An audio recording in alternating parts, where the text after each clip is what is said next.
दोस्तों, मेरा नाम है शिव वर्मा और आप देख रहे हैं मेरा यूट्यूब चैनल बायोस्फीयर। तो आज हम बात करने वाले हैं किंगडम प्रोटिस्टा के थर्ड सब कैटेगरी इग्लोनॉइड्स। ठीक है, ऑलरेडी हम इसकी 2 कैटेगरीज और किंगडम प्रोटिस्टा के बारे में प्रीवियस वीडियोस में पढ़ चुके हैं, तो आप मेरे वो वीडियो जाके ज़रूर देखें, सब्सक्राइब करें, लाइक करें। I am new. तो आज हम बात करने वाले हैं इसकी थर्ड कैटेगरी इग्लोनॉइड्स। बेसिकली इग्लोनॉइड्स क्या होते हैं? ये connecting link between plants and animal. कुछ ऐसे ऑर्गेनिज्म,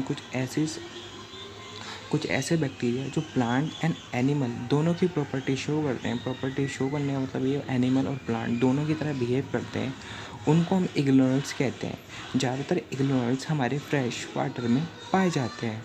ठीक है, अब इनकी जो सेल वॉल होती है वो प्रोटीन रिच होती है, जिनको हम पेलिकल्स कहते हैं। ये पेलिकल्स ही इनकी जो इग्लोनॉइड्स की जो बॉडी होती है उसको हम फ्लेक्सिबल बनाती है। अब इग्लोनॉइड्स होते हैं, इग्लोनॉइड्स के पास 2 फ्लैजिला होते हैं। अब मैं आपको बताता हूँ फ्लैजिला होते क्या हैं। बेसिकली कोई भी अगर बैक्टीरिया है, वो फ्लैजिला क्या काम करता है, उसको फ्लैजिला का ये काम होता है, वो फ्लैप्स प्रोवाइड करवाता है, फ्लैप, ताकि वो मोशन में या ड्यूरिंग दी मूवमेंट वो ईजिली मूवमेंट कर पाए। कि जैसे आपने शिप के पीछे फ्लैप्स दिखे होंगे, हवाई जहाज़ के ऊपर फ्लैप्स होते हैं एयर को डाइवर्ट करने के लिए, वैसे ही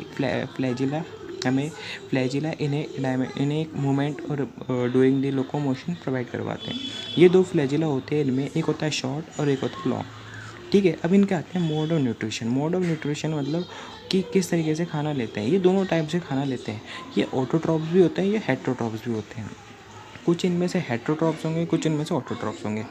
अब ऑटोट्रॉप्स क्या होते हैं? जो अपना खाना खुद बनाएं फ्रॉम द सनलाइट, उन्हें हम कहते हैं ऑटोट्रॉप्स। और हेटरोट्रॉप्स होते हैं जो दूसरों को मार के खाएं, दूसरों को प्रेडेट करे, दूसरों की प्रे करे, उनको हम कहते हैं हेटरोट्रॉप्स। इनके एग्जाम्पल है इग्लूना।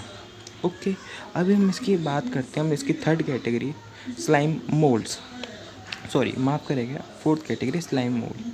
ठीक है, अभी स्लाइम मोल्ड्स क्या है? They are saprophytic protista. ठीक है, इनका बेसिकली स्लाइम मोल्ड्स का मीनिंग क्या है?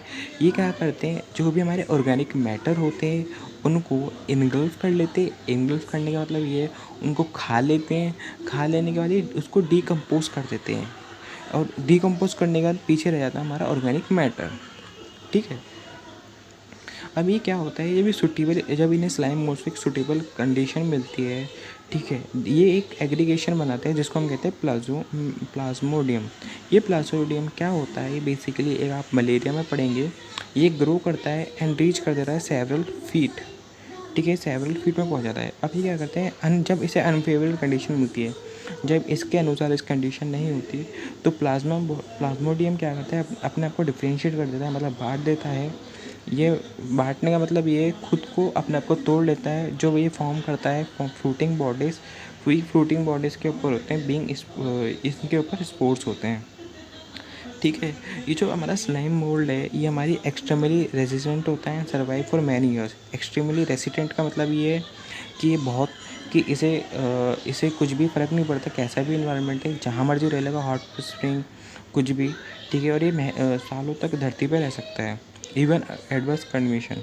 ठीक है, अब जो स्पोर्स होते हैं बेसिकली डिस्पर्स होता है बाय एयर करंट्स।